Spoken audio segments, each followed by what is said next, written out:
حفظ نفیس شامل ہوئے یعنی خندق کو کھودنے میں. اور وہ جو آپ نے واقعہ اور گفتگو سماعت فرمائی ہے کہ نبی پاک علیہ الصلوۃ والسلام نے پیٹ پر پتھر باندھے تو وہ اسی خندق کے موقع پر باندھے تھے. پھر وہ جو آپ نے سنا ہے کہ چٹان کوئی پتھر آ گیا تھا خندق کھودتے ہوئے تو اس پر آپ نے اپنے اوزار کدال وغیرہ مار کے اس کو بالکل ریزہ ریزہ کیا تھا، حالانکہ بھوک کی کیفیت تھی.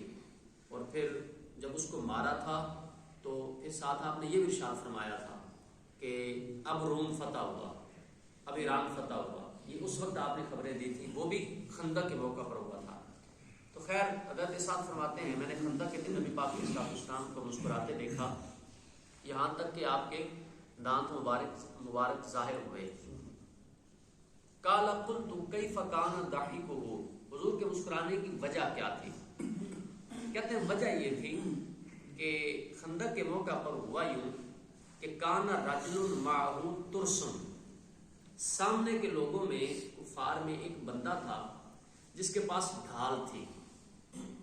تو وکان سعد رامیہ، حضرت سعد رضی اللہ تعالیٰ عنہ یہ بہترین تیر انداز تھے اور ان کا نشانہ یہ خطا نہیں ہوتا تھا، بلکہ حضرت سعد بن ابی وقاص رضی اللہ تعالیٰ عنہ یہ وہ صحابی ہیں کہ جن کو نبی پاک علیہ الصلوۃ والسلام نے کہا ہے کہ میرے ماں باپ تجھ پر قربان.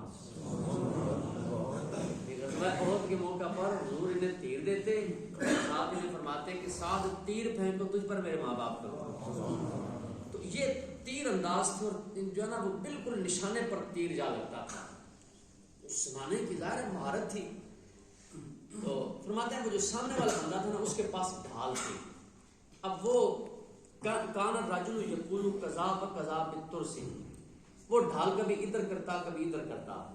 یعنی یہ جو جملہ ہے نا یقول کذا وکذا بالترس، اس کا ایک مطلب یہ ہے کہ وہ ڈھال کبھی اوپر کبھی نیچے کبھی دائیں کبھی بائیں اپنے آپ کو بچانے کے لیے، اور ایک مطلب یہ ہے کہ وہ جملے نبی پاک علیہ الصلوۃ والسلام اور صحابہ کرام کے بارے میں نازیبا جملے بولتا، کبھی کیا بولتا کبھی کیا بولتا. یہ دونوں اس کے متعلق ہیں. اب وہ کیا کرنا کیا چاہتا تھا ڈھال کے ذریعے؟ فرماتے ہیں یغطی جبہتہ، وہ اپنی پیشانی چھپا رہا تھا، بچا رہا تھا. کہ باقی تو تقریباً سارا جسم جو لوہے کا لباس ہے اس میں چھپایا ہوتا ہے، تو یہاں کچھ جگہ خالی ہوتی ہے، اس لیے وہ چھپا رہا تھا کہ یہ ڈھال میں ادھر رکھوں یا سامنے رکھوں تاکہ مجھے تیر نہ لگے. فنزع له سعد بسهم، حضرت سعد نے تیر تان لیا، کھینچ لیا. اب جیسے کھینچا فلما رفع رأسہ، اب آپ دیکھیں کتنا دورانیہ ہوگا، یعنی کتنا ٹائم لگا ہے اس نے، کتنے ٹائم میں جناب اس نے وہ پیشانی کا جگہ ملی، وقفہ ملا، اور ادھر سعد نے تیر کھینچ لیا.